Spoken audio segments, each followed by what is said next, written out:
Hey everyone, and welcome to another light novel review. As I establish the video series, I think it's best to review a bunch of first volumes of varying genres, so the channel can have a bit of everything. What was completely unintentional was my focus on isekai series so far. It turns out, while I think the genre is overdone, I weirdly have quite a few of these in my collection, and I loved them so much that I started the review series with them, while also being fairly critical of the genre as a whole. So today I'm going to change things. I'm going to review something that isn't an isekai. Today I'm reviewing a futuristic and gritty novel about the horrors of war, simply titled 86. This is a novel that instantly grabbed my attention with its gorgeous cover art, mysterious title, and interesting blurb. I'll be following the same review structure as the other light novels as well, so let's get into it. 86 is set in an alternate dystopic reality, in the fictional republic of San Magnolia, which has for quite some time been under constant attack by the neighbouring Giardian Empire. For some time, San Magnolia was in trouble, as the Giardian Empire used unmanned drones known as the Legion to fight for them. That is, until San Magnolia developed their own drone technology and thus created a seemingly endless war without casualties. However, things aren't so clear-cut, as within San Magnolia there exist 85 sectors housing the silver-haired Alba people. While the Republic prides itself on multiculturalism, other races are suspiciously absent from these 85 sectors. A war without casualties rages outside the Republic as the Alba live in relative peace, mostly ignorant to the fact that they don't count anyone different to themselves as human. You see, outside the 85th sector is the non-existent 86th, where the people of the 86th fight each day in unmanned drones to protect the lives of those inside. However, as they aren't recognized as people, instead they are something more akin to cattle to the Alba. And as such, there are no casualties in their battles, as they do not count that which they don't consider human. That is more or less the main setting of 86, a dark and confronting take on race, class, war, and poverty. It's not a happy story. There is no sudden ray of sunshine where the Alba all see the light and suddenly stop doing what they're doing. This is a dark story told well. The two main characters, an Alba named Lena and an 86 named Shin, give perspectives on two sides of the war. One behind the war front and the other right in the thick of it, fighting to survive. The contrast between the two characters and their perspectives on the world are quite interesting. Shin in particular kind of steals the show. Without spoiling too much, the unmanned drones on the Legion side of the fight can learn in an organic way, going so far as to have thoughts of their own. This makes them a very imposing threat to all the 86, but Shin especially, as he has a unique skill of being able to hear the voices of the deceased that, for reasons I won't spoil, seem to be broadcast from the Legion. Furthermore, the 86's drones are pretty old, worn down, and are mostly scrap at this point, while the Legion sort of looms as a relentless and endless threat. Lena, on the other hand, wants to be more helpful to the 86 and genuinely views them as people. She wants to change how things are done in San Magnolia, and it's a lot easier said than done.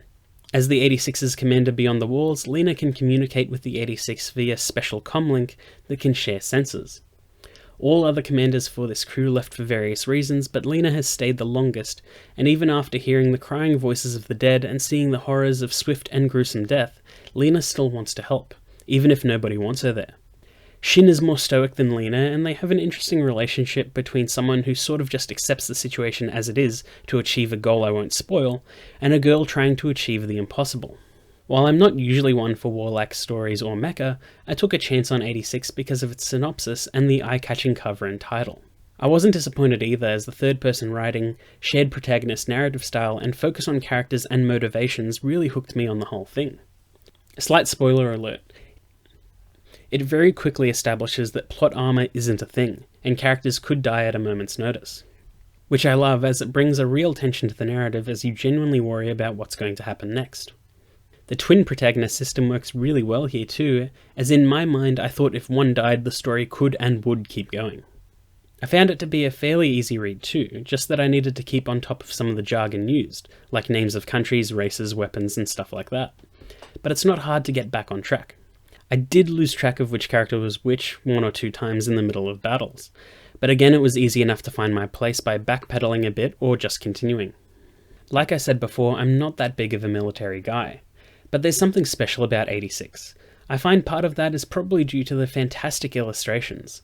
Apart from the intriguing cover, I really love the other illustrations present in the novel too.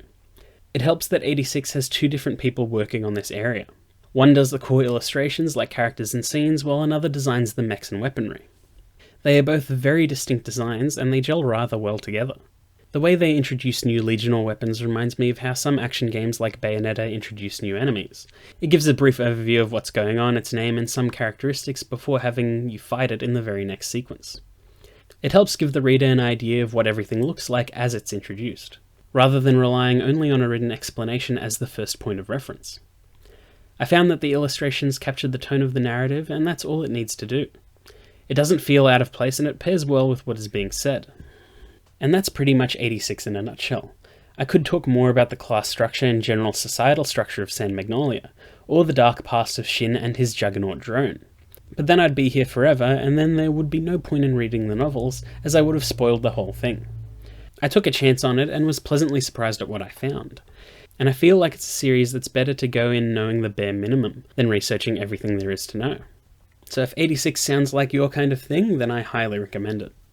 Thanks for watching, and I hope you enjoyed that video. Please don't forget to like, comment, and subscribe, as without feedback I won't know what you all like to see. I'm planning to tackle more first volumes in future videos before moving on to reviewing entire series. So if you have any recommendations that you want me to cover, please let me know in the comments down below. Thanks again, until next time, bye!